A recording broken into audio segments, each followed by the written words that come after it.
Shalom, shalom. Senang ada kesempatan besar boleh menyampaikan firman Tuhan hari ini.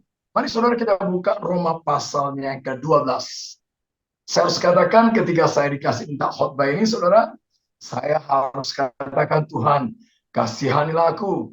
Karena masih banyak juga saya masih gagal untuk peka. Kadang-kadang pekok, kadang-kadang peka, begitu ya. Wah, saya berharap saudara tidak merasa rugi mendengarkan khotbah yang saya sampaikan topik ini, sementara saya masih belajar juga untuk peka, dan terus peka. Bahkan kadang-kadang gagal, saudara. Mohon saudara ya, ya saya minta tolong saudara memaafkan saya. Masih banyak kelemahannya. Mari saudara kita lihat Roma 12. Ini topik yang luas sekali kalau lihat Kejadian 1 sampai Wahyu pasal pasal 22 ayat 21 menantang kita yang untuk peka, betul-betul peka. Mari kita lihat, saya baca ayat 1 dan 2, Roma 12. Karena itu, saudara-saudara, demi kemurahan Allah, aku mempersembahkan tubuhmu sebagai persembahan yang hidup, yang kudus dan yang berkenan kepada Allah. Itu adalah ibadah yang sejati. Janganlah kamu menjadi serupa dengan dunia ini, tetapi berubahlah oleh pembaharuan budimu, sehingga kamu dapat membedakan manakah kehendak Allah, apa yang baik, yang berkenan kepada Allah, dan yang sempurna. Saudara lihat bagian firman Tuhan berkata, persembahkanlah tubuhmu sebagai persembahan hidup yang kudus, yang berkenan kepada Allah. Ayat ini mengatakan itu, dengan ini kebenaran itu, dengan baik-baik, pekalah, tangkaplah, dan hidupilah. Apa itu? Itu adalah ibadah yang sejati. Dan itu tidak bisa terjadi sekonyong-konyong. Kata ayat 2, janganlah kamu menjadi serupa dengan dunia ini, tetapi berubahlah oleh pembaharuan budimu, bagian dalam. Pembaharuan budimu, sehingga kamu dapat membedakan manakah kehendak Allah. Kamu bisa begitu peka. Apa yang baik, yang berkenan kepada Allah, dan yang sempurna. Saudara kasih Tuhan, ada satu kali seorang berkata demikian, saudara, kepada saya. Dia berkata begini, saya hari ini dengan semangat sungguh-sungguh, saya akan ke gereja, dan saya mau beribadah kepada Allah. Nampaknya cukup baik perkataannya, saudara. Nampaknya kita sepakat untuk perkataannya itu. Perkataan yang cukup baik, karena dia mau datang ke gereja, mau beribadah. Tapi nampaknya kalau baca Kejadian pasal 12, kalau baca Roma 12 tadi, itu kurang tepat. Bahkan fatal, tidak tepat. Harusnya dia mau kata begini, saudara Tuhan. Hari ini saya mau ke mall, hari ini saya mau kerja, hari ini saya mau bertemu teman-teman saya, hari ini saya mau menjalankan aktivitas tertentu, hari ini saya mau berenang, hari ini saya mau melakukan sesuatu apa saja. Hari ini juga saya melakukan ibadah saya kepada Tuhan. Kata Tuhan, itulah ibadah sejati. Seluruh tubuhmu, seluruh gerakmu yang digerakkan dari dalam itu, seluruh yang dilakukan, seluruh yang ditampakkan, itu ibadah sejati. Bukan saat ke gereja aja ya. Itu ibadah sejati. Dan kata Tuhan, itu ibadah sejati. Nilainya seperti apa? Dia katakan, dia berbicara dalam ayatnya yang ke-12 bagian B. Itu yang baik. Ibadah sejati itu yang baik. Itu yang sungguh berkenan kepada Allah. Bahkan yang sempurna. Namun, kita kata jujur, bahwa itu tidak otomatis. Tidak otomatis ketika saya melakukan aktivitas rohani, tidak otomatis ketika saya sedang bertutur rohani, tidak otomatis ketika saya sudah lakukan sakramen gereja saya, itu sedang saya melakukan sesuatu yang betul-betul ibadah sejati. Nggak otomatis, saudara. Nggak otomatis. Ayat ini katakan dengan tegas, dikatakan begitu keras dalam ayat 12 tadi, berubahlah. Ada perubahan besar. Betul-betul ada perubahan dalam akal budimu, kata firman Tuhan tadi. Ini sekali nggak otomatis. Karena kata Tuhan firman Tuhan tadi begitu tegas, hidup beribadah itu harus ada perubahan yang begitu radikal. Perubahan yang dari dalam. Sehingga kita sekali lagi dapat ibadah sejati. Seperti apa itu? Betul-betul peka. Bukan sekedar peka bisa membilang nilai, tapi menghidupinya yang baik. Sekali lagi, yang berkenan kepada Allah, dan juga apa yang sempurna. Surga sang Tuhan, untuk bisa menyatakan gagasan ini tentang perubahan itu, izinkan kata yang dipakai dalam ayat tadi, saudara. Kata yang dipakai kata perubahan tadi, izinkan saya pakai ada dua istilah dalam bahasa Yunani. Memang nggak diterjemahkan bahasa Indonesia. Kata pertama itu adalah kata skema. Menjadi serupa dengan dunia ini berarti kamu dirubah oleh yang dari luar. Itu nggak bisa. Kalau kayak gini kamu tidak akan mungkin bisa ibadah sejati. Nggak mungkin kamu bisa peka untuk melakukan apa yang baik, sungguh-sungguh melakukan apa, bukan saja membilah nilai, tapi melakukan apa yang berkenan kepada Allah. Kalau hanya sekali skema, itu berarti ini bentuk luar yang mengubah kita. Nilai-nilai luar. Saya kasih contoh sederhana ya. Banyak orang berkata begini, saya kalau di gereja anu bisa menyembah sungguh-sungguh menyenangkan Tuhan. Kenapa? Musiknya bagus banget. Pujiannya bagus banget. Worshipnya keren banget. Saudara, perubahan itu, saudara itu hanya sentuhan dari luar, saudara. Keadaannya bagus sekali. Saya kasih contoh sederhana ya. Dulu saya tinggal di rumah yang sangat kecil sekali. Di rumah itu tinggal 12 orang. Ukuran rumahnya 3 kali 12, saudara. Bukan bertingkat 7 ya. Nggak ada tingkatnya. Sehingga kalau kami mau tidur, saya doa itu pas di dekat atap, saudara. Sehingga ada dulu jok, saudara. Pokoknya kalau ke ruangan saya dulu, itu semua harus sujud. Harus berlutut. Karena kalau berdiri mentok, saudara. Bukan karena kuat sekali hadirat Tuhan, tapi memang nggak bisa, nggak. Memang sujud. Karena atasnya sudah atap, saudara. Ya, tapi saya mau kata, saudara. Dulu saya berbayangkan begini. Andaikan rumah saya besok-besok, saya punya kamar pribadi dengan full AC yang bagus, semua buku-buku banyak di sana tersedia, pasti saya jauh lebih dalam dengan Tuhan. Enggak, saudara. Dulu saya rata-rata, kalau saya gambarkan, dulu rata-rata saya bangun jam 4 pagi, itu bersekutu sama Tuhan. Paling cepat selesai jam 7, saudara. Lalu saya ambil lagi siang, saya ambil lagi malam, saya baca buku di ruangan yang panas, sumuk, saudara. Tapi setelah saya punya fasilitas, enggak gitu, saudara. Paling saya saat tidur pagi-pagi itu 1,5 jam, saudara. Ya, kalau ada kebutuhan yang sangat mendesak, ya bisa 2 jam. Siang, ya saya suka. Saya lebih banyak baca buku daripada bersekutu sama Tuhan. Tapi saya mau gambarkan, kadang-kadang kita kira kita sedang bisa melakukan apa yang baik. Karena memang perubahan dari luar, saudara.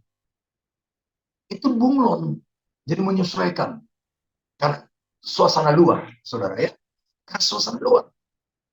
Ya memang ada orang begitu. Aduh, aku kalau menyembah di gereja anu, ngangkat tuh. Di gereja anu, wah naik Tuhan, pasti Tuhan senang. Wah, air mata. Saya tidak kata musik nggak perlu harus bagus. Harus bagus. Puji Tuhan. Worship di sekitar ini bagus, saudara. Pasti persiapan bagus. Apalagi pasangan ideal, saudara ya. Pasti mereka persiapan baik. Itu baik. Tapi kalau kita, gara-gara suasana luar, keadaan luar, yang membuat kita akhirnya kita menyesuaikan dengan situasi luar itu kita nggak bisa sampai betul-betul melakukan yang baik, yang berkenan, dan yang betul-betul sungguh sempurna. Ini hanya bisa terjadi katanya, betul-betul terjadi apa? Kata kedua, metamorfosis. Betul-betul terjadi perubahan yang dari dalam. Diproses Tuhan, perubahan dari dalam, akhirnya kita makin betul-betul bisa peka. Istilah ini dipakai dalam firman Tuhan dalam Ibrani pasal 5 ayat yang ke-14, kita peka, terlatih peka. Makin mulia, makin mulia, makin mulia diubah dari dalam. Seperti yang namanya metamorfosis, kita tahu namanya kupu-kupu, saudara ya. Akhirnya dia bisa peka menggunakan angin, peka memanfaatkan situasi, peka apa makanan yang paling bagus, sehat. Tidak seperti ulat, tidak seperti kepompong. Tapi ketika dia mulai terjadi metamorfosis, proses-proses, itu perubahan dari dalam, bukan dari luar, saudara. Ketika ini terjadi dalam hidup kita, ketika kita datang bertobat kepada Tuhan, kita buka hati kita seluasnya kepada Roh Suci yang mulia, dan Roh Suci itu adalah pribadi begitu agung yang menolong kita untuk membawa kita dalam seluruh kebenaran Allah, lewat firman-Nya, dia singkapkan kebenarannya, lewat teguran, lewat situasi keadaan, supaya firman Tuhan disuruh kita dengar, kita hidupi betul-betul, dan kita semua diubah dari dalam, terus diubah dari dalam, maka kita pun akhirnya jadi peka. Kata firman Tuhan, kita bisa peka, kita bisa menjadi orang apa? Orang yang sungguh-sungguh dapat membedakan mana yang baik. Lagi ditegaskan, mana yang berkenan kepada Allah. Lalu dilanjutkan apa yang sempurna. Saudara kesan Tuhan. Itu yang saya gambarkan dikatakan Alkitab seperti apa yang baik. Saya kasih contoh sederhana, saudara. Kita bisa peka. Contoh ada case di Alkitab. Dua aja contoh, saudara. Bagaimana seorang yang begitu aktif, giat, rajin, seperti Marta. Tapi Tuhan katakan, Marta, Marta. Nggak ada satu respect Tuhan kepada dia. Tuhan tegur dia. Tapi Tuhan katakan tentang Maria. Katakan, Maria sedang melakukan apa yang baik. Bagus ya? Bagus ya? Baik, betul-betul baik. Memang seutuhnya dia ada di hadapan Tuhan. Seutuhnya dia mendengar suara Tuhan. Mendengar maunya Tuhan. Tapi yang namanya Marta seutuhnya mendengar perasaannya. Mendengar talentnya. Mendengar kemampuannya. Mendengar ke rencana-rencananya sendiri. Tapi Tuhan mau orang yang baik itu seutuhnya ada dalam Tuhan. Betul-betul mau mendengarnya. Sebetulnya yang baik yang Tuhan maksud tadi begini, saudara. Baik betul-betul untuk Tuhan ketika seutuhnya kita mau dengar dia. Lalu baik untuk diri orang itu ketika dia sedang melakukan hal itu. Jadi baik itu maksud adalah baik untuk orang, untuk pribadi Tuhan karena dia mau mendengarkan Tuhan. Itu baik, kata Tuhan itu baik. Lalu itu baik memang untuk Maria. Saya kasih contoh bagi saudara kesan Tuhan ya. Berapa banyak kelihatannya kita sedang melakukan yang baik.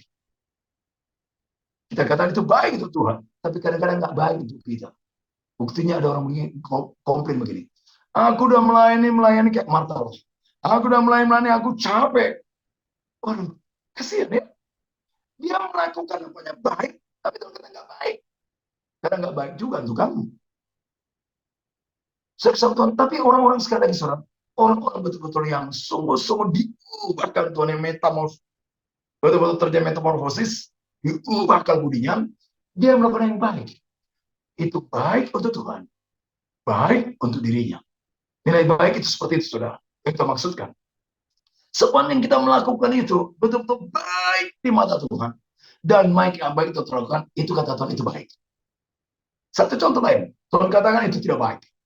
Yang dimaksud untuk melakukan yang baik itu bukan sekedar tidak berbuat jahat. Tidak berbuat curang. Karena kadang-kadang kita bilang, orang itu, oh itu baik banget loh. Oh itu baik sekali. Oh itu baik sekali. Buktinya apa? Dia tukang tipu, dia nggak suka gosip, dia nggak memfitnah, dia nggak berzina, dia nggak bercabut, dia nggak buat jahat. Dia baik sekali. Kata Tuhan itu nggak baik. Lagi-lagi baik itu siapa? Baik untuk Tuhan, baik untuk orang itu. Itulah nilai baik yang kita maksudkan. Nah, contoh di Alkitab, ada peristiwa talenta mungkin, saudara masih ingat. Talenta 1, talenta 2, talenta 5. Talenta 5 ketika dipercayakan talenta itu, kata di Alkitab, dia bekerja. Dia bekerja. Dia tahu itu baik untuk diri dia. Dia baik untuk dia. Maka nggak saya heran, karena dia kerja buat. Lalu Tuhan kata begini, hambaku yang baik. Talenta tadi dua bikin juga.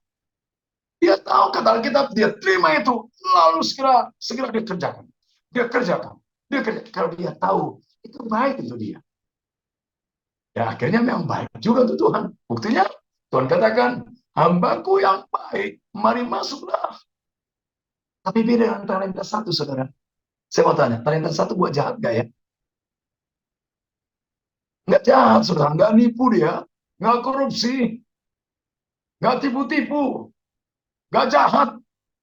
Tapi dia nggak baik. Dia nggak baik pada dirinya. Maka Tuhan katakan, kamu orang nggak berguna. Kamu nggak baik untuk diri kamu. Nggak respect sama diri kamu.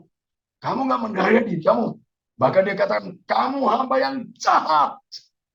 Sedih ya? Orang-orang yang sudah diubah hatinya, dia tahu mana yang baik.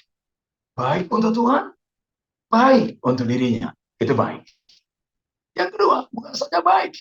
Tuhan mau kita diubah. Orang yang peka itu, dia tahu persis mana yang berkenan kepada Allah. Betul-betul berkenan kepada Allah. Kesan Tuhan. Ini bukan sekedar sibuk melayani. Ini bukan sekedar saya sedang menyembah Tuhan. Ini bukan sekedar saya sedang memuji Tuhan. Ini bukan sekedar saya sedang memberikan persembahan. Nampaknya itu baik ya. Tapi nggak baik sampai ke situ, saudara. Tuhan pernah marah sekali. Ada jemaat yang begitu sibuk sekali melayani Tuhan.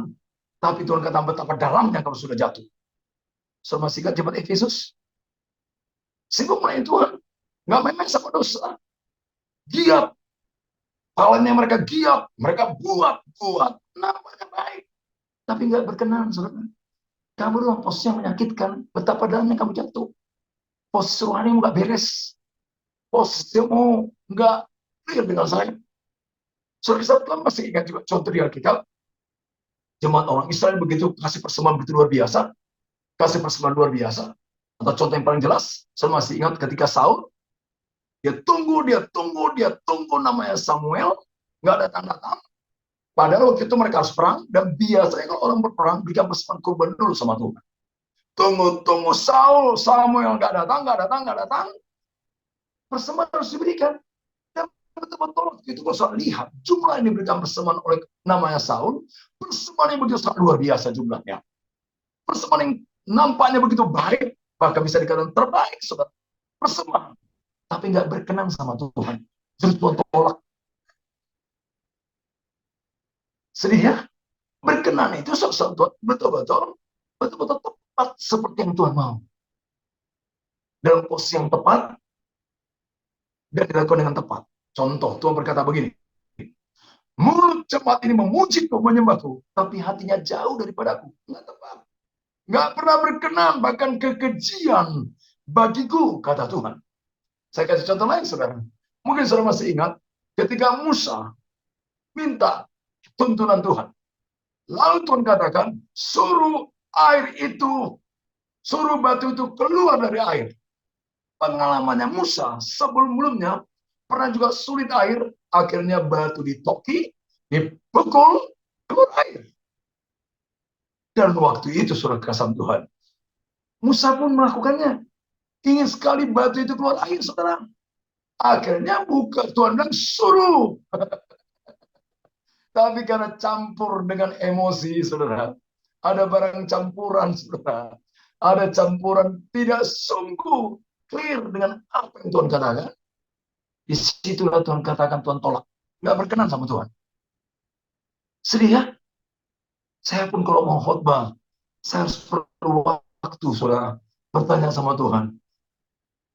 Tuhan, what must I do? Apa yang harus kulakukan? Bahkan bukan saja apa yang harus kulakukan, apa yang harus kukatakan khotbahnya. Ada banyak bahan khotbah. Ada begitu, 42 tahun melayan Tuhan, masuk 3 tahun melayan Tuhan. Masuk 44 tahun, saudara, mulai 79 saya melayan Tuhan. Ada begitu banyak khotbah. Enak aja kutip-kutip ya. Tapi saya harus bertanya, betul saya mau siapkan yang baik? Betul-betul siapkan dengan baik? Segenap hati saya khotbahkan mungkin baik. Tapi berkenan sama Tuhan nggak? Tepat nggak yang Tuhan mau? Wah, tapi kepekaan banyak sekali. Tapi tepat nggak ya? Berkenan nggak sama Tuhan yang itu ya? Atau berkenan hanya untuk Kak Pinkan ya? Atau berkenan untuk saya ya? Wah, itu nggak bagus, saudara. Berkenan untuk di telinga orang, saudara ya? Wah, justru ya. Saudara kesan Tuhan. Sekarang masuk yang ketiga. Bisa saja baik, tapi nggak berkenan. Tapi Tuhan mau, kita harus peka, berkenan, baik, berkenan, tapi sekaligus yang ketiga, sempurna. Waduh. Apa sih sempurna itu maksudnya ayat ini, saudara? Ini kelas berat banget, saudara. Sempurna yang dimaksud, nggak ada cacatnya sama sekali. Betul-betul ketika Tuhan katakan bahwa persembahan kurban domba itu nggak ada yang giginya rusak, ekornya pengkor, kupingnya apa, pokoknya nggak ada cacatnya. Betul-betul sempurna. Saya kasih contoh, saudara-saudara ya. Satu kali Tuhan suruh Paulus untuk pergi. Roh Kudus kata Alkitab dalam Kisah 17, Roh Kudus sudah buka pelayanan untuk dia pergi ke satu tempat untuk penginjilan. Tetapi karena dia teringat ada anak rohani yang namanya Timotius, saudara. Timotius, kok nggak kelihatan ya? Timotius itu bukan umur 5 tahun, saudara. Timotius sudah dewasa. Sudah diperkirakan umur 26, 27, 28 tahun.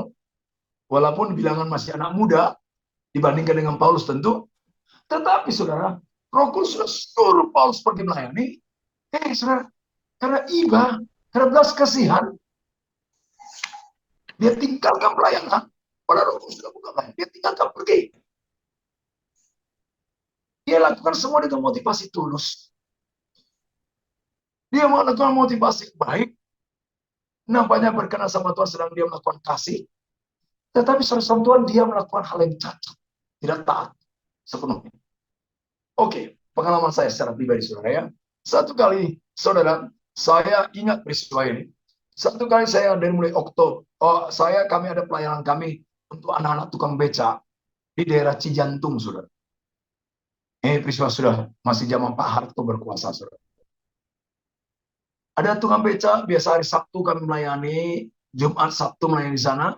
Dan satu kali sudah kami jadwalkan pada tanggal tertentu kami akan bikin Natal untuk mereka. Kami akan bikin Natal buat mereka. Tiba-tiba sosok Tuhan, tiba-tiba seorang big boss telepon saya. Big bossnya Astra zaman dulu, sudah. Pak Richard, saya dapat referensi dari Pak Rudi Hartono. Orang yang tepat khotbah di tempat kami Natal adalah Pak Richard. Wah, saya pikir mantap juga ya. Tinggal saya tanya, tanggal berapa? Dia sebut tanggal yang sama, di mana saya sudah bikin jadwal melayani tukang beca. Dan waktu itu saya tulus banget. Saya pikir, wah, melayani orang kunci ini keren. Karena dia bilang begini, Pak, Wakil Presiden hadir, Pak. Bapak Tri Sutrisno, Menteri-Menteri hadir, Pak.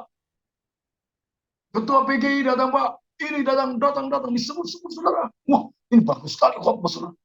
Ini sasar bagus. Tulus maksud saya, saudara. Tulus. Tulus untuk supaya orang kunci dimenangkan. Bukankah keren, saudara?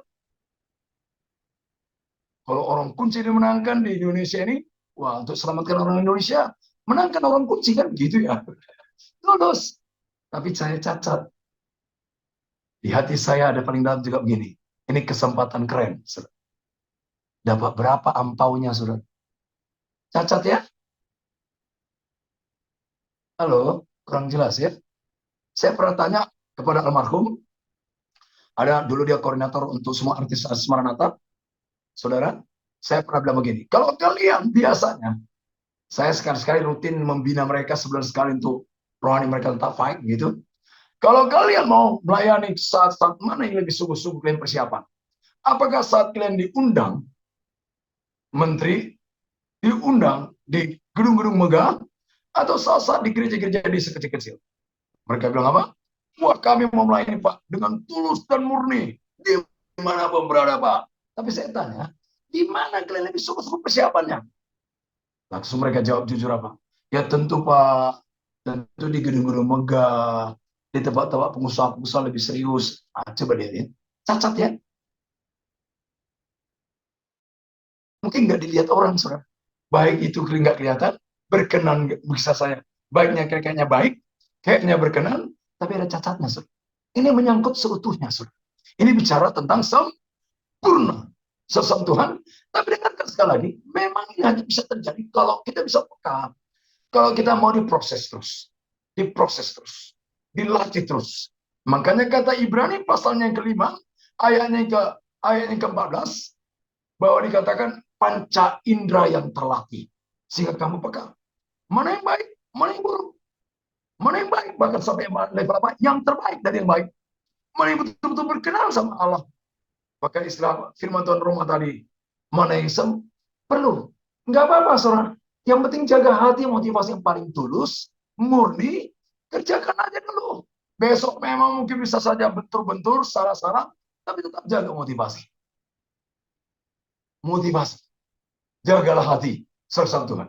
Nah, sehingga saya harus katakan saudara Tuhan lebih lanjut, saudara. Coba saya gambarkan sebentar lebih cepat, agak cepat karena waktu kita. Deskripsi kepekaan. Deskripsi kepekaan, saya nggak bikin definisi, karena pasti kita tahu persis namanya kepekaan. Di Alkitab ada saya gambarkan gambaran atau deskripsi itu gambaran kepekaan.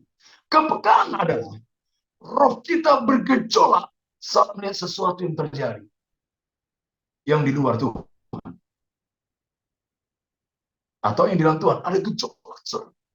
Saudara contoh di Alkitab kisah 17-16 waktu itu yang namanya Paulus ketika dia berjalan di satu tempat di mana orang-orang di sana banyak menyembah berhala. Lalu kata Alkitab dipakai bahasa Alkitab dipakai istilah begini. His spirit was tired. Rohnya bergejolak, gitu ya. Istilah yang lain dipakai he was greatly distressed. Itu artinya merasakan tekanan yang sangat besar. Peka itu sudah betul-betul nggak bisa tenang, nggak bisa nyaman lagi. Kalian lihat situasi sekitarnya. Seorang teman saya satu kali ketika dia anak IPB, anak rohani saya seorang anak IPB, ketika dia diminta, zaman dulu ada namanya praktek, dia ditempatkan di Bali. Baru sampai di Bali dia bilang, "Bang, aku gak tahan. Sedih sekali kota ini. Sedih sekali." Wah, itu peka, saudara namanya. Bukan pekok, bukan peka, gitu ya. Kadang-kadang peka itu nggak ada lagi dalam diri kita. Saudara banding nggak misalnya baca kitab misalnya contoh di Alkitab Lukas Lukas pasal 9 ayat 38 Lukas 19 maaf Lukas 19 ayat 38 sampai 42 melihat kota itu menangislah Yesus saudara. Dia meratap karena kota itu sedang menuju kebinasaannya. Kota Yerusalem dia meratap Yerusalem Yerusalem, dia nangis, ada gejolak. Jadi kesatuan yang namanya kepekaan adalah gambarannya yaitu roh kita bergejolak saat kita bisa merasakan ada sesuatu yang terjadi atas negeri. Nasi malangnya, nasi gentirnya, bahkan sama Tuhan. Ini juga ini yang kedua, gambar kedua, kepekaan adalah ketika kita merasakan apa yang dibutuhkan orang lain, dirasakan orang lain. Contoh yang paling simpel, saudara mungkin ingat Roma pasal yang ke-12. Ikut bergembira di tengah orang bergembira. Turut berduka di tengah orang berduka. Aduh, banyak kali kita nggak peka lagi ya. Gambaran kepekaan itu betul-betul ada sensitivitas. Peka yang sehat. Bukan lebay ya. Peka yang sehat. Untuk bagaimana jalan keluarnya. Ketika Ayub mengalami kemalangan yang sangat kuat sekali. Sahabat-sahabatnya peka saja. Duduk diam. Duduk saja. Itu bagus. Sayangnya pekanya nggak berlanjut, saudara ya. Memang setelah sehari, 2 hari, 3 hari, 4 hari, Ayub juga diam aja, nangis, nggak ngomong-ngomong. Mereka jadi jengkel, saudara. Pekanya hilang jadi pekok. Aduh, sersam Tuhan. Kadang-kadang memang peka hilang oleh rutinitas hidup, oleh kesibukan hidup, oleh pikiran-pikiran lain. Sersam Tuhan. Gambaran ketiga tentang yang namanya kepekaan. Kepekaan adalah ketika kita mengerti. Betul-betul mengerti dengan tepat. Mana yang baik, mana yang buruk. Atau dilanjut, mana yang berkenan, mana yang tidak berkenan, mana yang sempurna, mana yang tidak sempurna. Tapi ini bukan sekadar informatif, tapi kita taati, kita lakukan. Nah, yuk kita masuk bagian terakhir, saudara. Atau 2 bagian terakhir, maaf. Jadi jenis kepekaan, cepat-cepat aja saudara ya. Saya berharap bisa diuraikan, sudah ngerti gitu. Berharap gitu ya. Yang pertama, kepekaan mendengar suara Tuhan. Ya, saudara Tuhan, peka sekali mendengar suara Tuhan. Betul-betul peka. Memang ini nggak bisa terjadi sebelum kita berpaling total kepada Tuhan. Istilah kita bertobat. Bertobat bukan sekadar meninggalkan dosa, ya, saudara ya. Bertobat sebetulnya berpaling. Bertobat bukan berarti supaya kita lebih bermoral, bukan. Banyak sekali orang saleh, orang baik, saudara, tapi nggak berpaling sama Tuhan, saudara. Bertobat bukan seperti itu. Bertobat sejati Kristen itu perpalingan total sama Tuhan. Tentu meninggalkan dosa, tapi jiwanya, hatinya berpaling total sama Tuhan. Bukan kayak yang lain lagi. Nah, sejak kita bertobat, kita terima roh suci di dalam hidup kita, sejak itu saudara, dia mau tuntun kita. Dia berbicara lewat firman-Nya, dia berbicara lewat shen damai sejahtera atau kegelisahan. Dia berbicara, tapi dominan berbicara dengan firman-Nya tentu. Dia bawa kita dengan situasi tertentu supaya dia bisa berbicara di sana. Tapi yang pasti kata kita, kalau sudah baca Yohanes 10 ayat 3-5, bahwa suaraku kata Tuhan, mereka dengar dan mereka ikuti. Sebelum seorang betul-betul bisa menyerahkan diri sama Tuhan, memberi diri kepada Tuhan, dia memberikan ruang kepada dia yang menjadi leader, dia menjadi Tuhan, Juru Selamat, memberikan ruang kepada Roh Kudus, maka dia nggak bisa dengar. Nggak bisa dengar, saudara. Makanya kadang-kadang saudara bisa saja dalam di gereja, sama-sama memuji Tuhan, tapi ketika dengar firman Tuhan, nggak bisa masuk-masuk, nggak bisa buat, nggak bisa. Ya, saya jadi gembala itu sudah lama, saudara ya. Saya mengembalakan jemaat sejak tahun 94. Lumayan lama, saudara. Lumayan. Setelah penginjilan keliling-keliling salah gembala. Ada, saudara, jemaat yang mengalami breakthrough. Luar biasa mengalaminya. Saudara. Gitu aja rohani. Yo, yang kedua, saudara, dengan cepat, saudara. Yang kedua, kepekaan pada Roh Kudus. Wah, keren banget. Allah yang mulia itu, Allah yang setiap setelah orang terima Tuhan Yesus sebagai Juru Selamat, Allah itu hadir 24 jam, tak terlewatkan. Hadir. Hadir betul-betul keren. Dan dalam hal itu kita harus komit betul-betul. Tadi saya singgung, biarkan dia jadi leader. Biarkan dia memimpin. Paulus berkata demikian, adapun hidupku bukan aku lagi, melainkan hidupku oleh karena Kristus yang hidup dalam hidupku. Karena Roh Tuhan yang hidup dalam hidupku. Karena Kristus betul-betul yang memimpin, membawaku, terus menuntunku. Aku tunggu aja. Dan jangan pernah lupa, Roh Kudus itu katanya dipakai autos. Autos itu pribadi, person, ya seperti manusia. Kata dipakai seorang, itu person. Yang punya will, punya kehendak, punya pikiran, punya strategi, punya feel juga, punya perasaan. Saudara. Jadi dia sangat memadai. Kalau mau nuntun kita, pekalah kepada suaranya. Pekalah kepada maunya. Ketika saya katakan, Tuhan tolonglah aku khotbah apa. Hari Minggu saya khotbah 3 kali di 3 gereja. 4 kali di 3 gereja. Temanya beda-beda. Waduh. Minta Tuhan yang mana, yang mana, yang mana. Saya kasih contoh sederhana ya. Maaf. Saya kasih contoh sederhana, paling gampang lah saudara.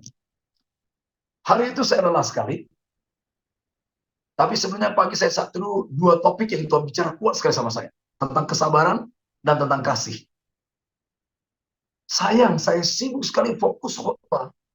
Dan hari itu saya setelah khotbah, kali ketiga, habis 3 kali, sore saya khotbah kali keempat dan kelima. Saya pulang dulu ke rumah, pas keluar dari rumah, pas hari itu saya bawa mobil baru, saudara. Pendeta boleh dong mobil baru ya. Pas saya bawa mobil baru, tiba-tiba ada motor serempet mobil saya, saudara. Mobil baru ini, baru 2 minggu. Motornya, stangnya itu nggak pakai bungkusan, saudara. Lalu kena bodi mobil saya, garis saudara panjang. Saya nggak peka. Roh Kudus tadi ingatkan saya pagi tentang kesabaran dan kasih. Saya peka kepada emosi saya, marah saya, jengkel saya. Saya buka kaca mobil, saya bikin gini, saudara. Jangan soal kira pendeta nggak bisa marah, saudara. Saya gini, saya nggak peka, pekok. Padahal yang namanya kesabaran, namanya kasih, itu di lapangan ketemunya. Bukan ketika worship. Bukan kita yang memuji Tuhan. Kasih itu lemah lembut, semua juga bisa. Praktek. Waktu saya begini, orang itu bukan minta maaf. Dia buka helmnya. Dia pukul. Atas mobil saya. Bengkok, saudara.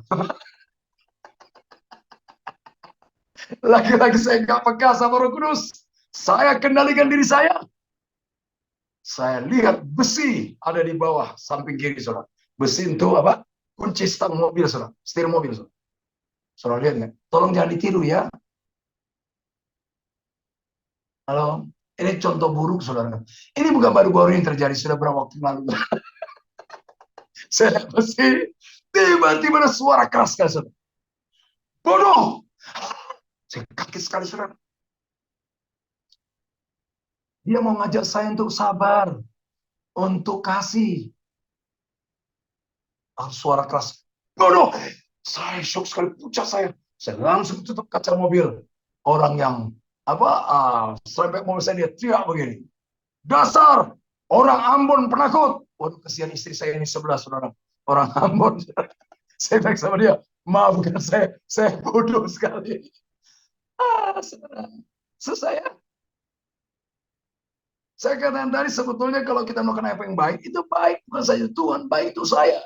Saya tadi melakukan tidak peka, maka saya betul-betul nggak baik untuk Tuhan. Nggak baik untuk saya. Apalagi untuk orang lain, saudara. Padahal itu kesempatan besar saya tunjukkan. Hidup Kristen sejati itu penuh kasih. Dia memaafkan orang itu. Ya, kesempatan menginjil orang kayak gitu. Saya pernah peristiwa kemudian ada terjadi kayak gitu lagi. Orang itu dengar injil saya sampaikan, saudara. Dia salah, saudara. Saya sampaikan injil Tuhan, saudara. Mau didengar, saudara. Tapi lewat belajar yang bodoh, saudara. Panca indera terlatih, saudara. Halo? Saya harapkan saudara punya pengalaman lebih serem. Biar bisa belajar. Yang ketiga, kepekaan terhadap panggilan Tuhan. Ini bukan saja panggilan sedih melayaninya, tapi kemana dan di mana peran saya. Saya senang sekali. Paulus dengar panggilan itu. Walaupun dengan cara yang begitu dramatis ya. Tapi saudara, ada panggilan yang tidak dramatis. Andreas, Nathanael, Filipus. Tapi memang taat. Mereka taat, saudara. Bahkan yang namanya Petrus memang dramatis dipanggil, saudara.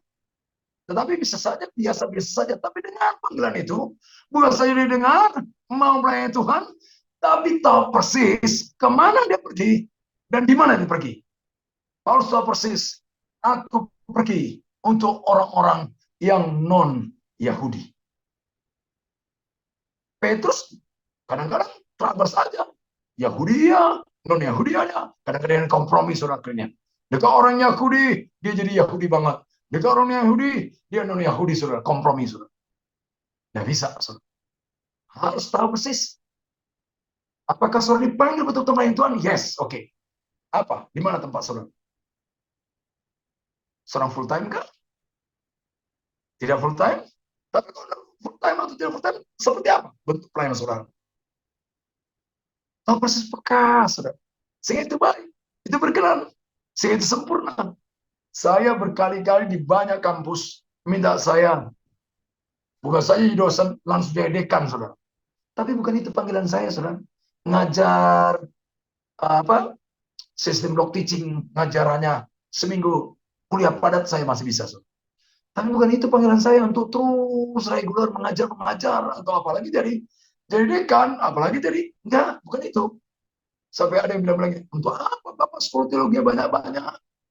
Ambil ke S1-nya, S2-nya, S3 enggak. Enggak. Bukan itu panggilan saya. Memang ada orang panggilannya memang rangkap, saudara. Kayak Paulus ngajar iya, khotbah iya, ya dialah. Atau banyak teman-teman saya, saudara, ngajar oke. Banyak perannya. Pak Stephen Tong itu banyak perannya, saudara. Wah, musikus yes, pelukis yes. Waduh, khotbah yes. Ngajar yes. Waduh, wah. Saudara, tapi tahu persis, saudara, panggilan pelayan kita. Yang terus, yang keempat, saudara. Supaya kita betul-betul melakukan yang baik, sungguh-sungguh baik.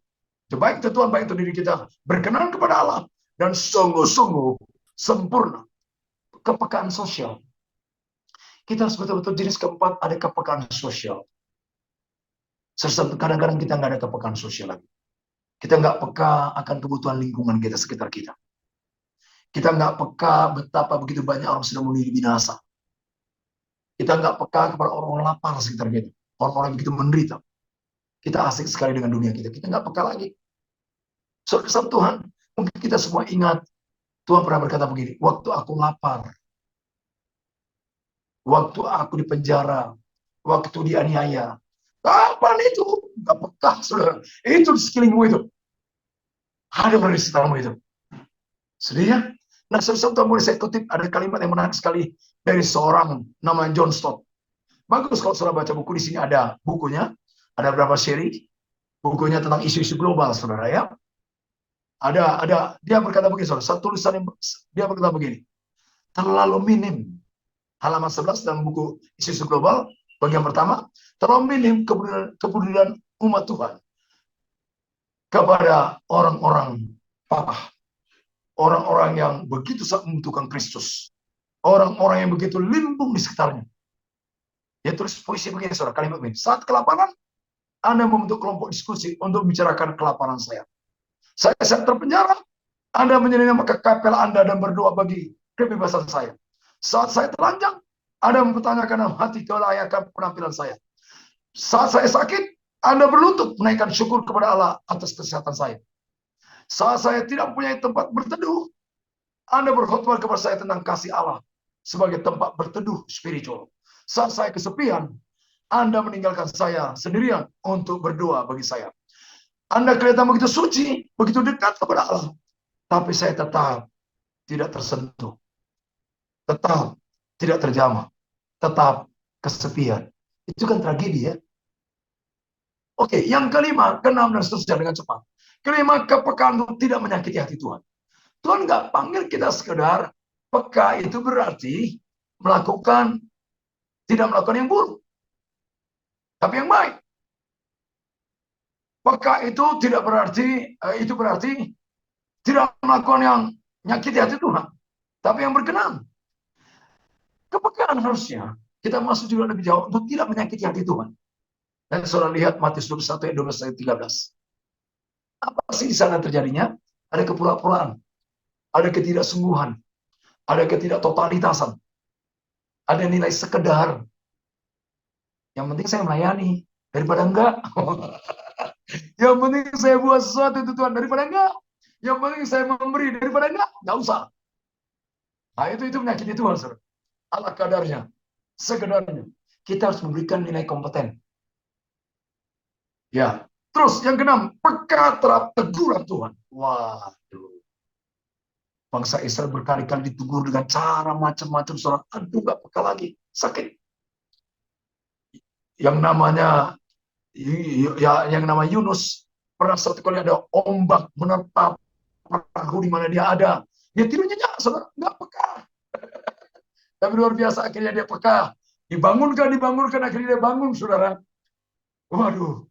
Lalu kenapa ini? Akhirnya dia peka, saudara. Ini gara-gara teguran Tuhan buat saya. Bukan untuk kalian. Saya nggak taat. Yuk pekalah sama teguran Tuhan. Dengan kelembutan tegurannya. Tetapi harus kita juga peka tentang posisi rohani kita. Jangan seperti jemaat Laodikia. Suam-suamku nggak peka. Tapi masih oke kayaknya. Masih praise and worship. Masih nampaknya komit, saudara. Atau seperti orang Efesus. Cinta mula-mula sudah hilang. Tapi masih nampaknya selalu giat-giat melayani Tuhan. Nggak peka posisi rohaninya. Atau seperti orang-orang Ibrani. Nggak peka. Kata kitab Ibrani pasal yang kelima. Dari segi waktu kamu harusnya sudah dewasa. Tapi kalau kamu gini-gini terus. Nggak peka. Saya sedih sekali, saudara. Kemarin lalu saya traveling dengan istri dan 4 anak. Kami keliling ke 4 kota, saudara. 4 kota. Semarang, Jogja, Banjarnegara, Bandung, saudara. Tapi saya sedih sekali pulang dari situ. Kami memang mengunjungi, selain rekreasi, mengunjungi hamba-hamba Tuhan yang sulit. Kami doakan, kami kalau bisa support, yang bisa kami support, saudara. Tetapi saudara tahu, itu perjalanan 11 hari, saudara. Gak ada satu jiwa pun kami bawa kepada Tuhan Yesus. Sedih. Sedih banget. Pekok. Sebelum Tuhan ampuni, 11 hari lewat. Hanya angkat tangan doa Tuhan, selamatkan kota ini, selamat kota ini. Tapi kami nggak pergi bawa jiwa. Hanya selamatkan. Maksudnya Tuhan yang pergi, jangkau mereka. Bukan aku ya. Susah ya. Sedih ya. Nggak peka, saudara. Nggak peka lagi. Sedih sekali. Harusnya peka kepada tegurannya. Peka kepada posisinya. tapi juga peka kepada suara tuntunannya. Peka, lanjut, peka untuk melakukan apa yang benar, berkenan kepada Tuhan.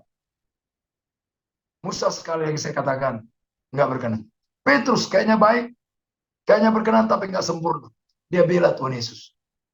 Waktu Yesus katanya akan ditangkap, dia bela. Tapi Tuhan kata, kamu iblis. Waduh, sakit sekali ya. Oke, peka juga akan apa? Peka komunikasi kita. Setelah baca Yakobus 3, 1-15. Kalau dalam komunikasi kita peka nggak kita ya? Kata-kata kita sedang membangun, sedang memberkati, atau kata-kata hanya numpang lewat? Atau kata-kata memberikan orang akhirnya kerohaniannya nggak bertumbuh? Peka dalam komunikasi kita. Bahkan juga yang terakhir, dalam bagian ini, peka dalam pikiran kita, renungan hati kita. Setelah baca dalam firman Tuhan, kata firman Allah, betul-betul kita harus peka. Maka kata Filipi 4 ayat 8, apa yang baik, yang suci, yang mulia, yang sedap dengar, yang patut dipuji itu. Ini peka. Jangan yang lain. Nah, untuk bisa peka, singkat sekali aja, yang pertama, totalitas serahkan diri sama Tuhan. Seperti kata firman Tuhan tadi, Roma 12, persembahkanlah tubuhmu, itu totalitas. Total. Serahkan sama Tuhan. Serahkan sama Tuhan. Yang kedua, bangunlah hubungan paling intim sama Tuhan.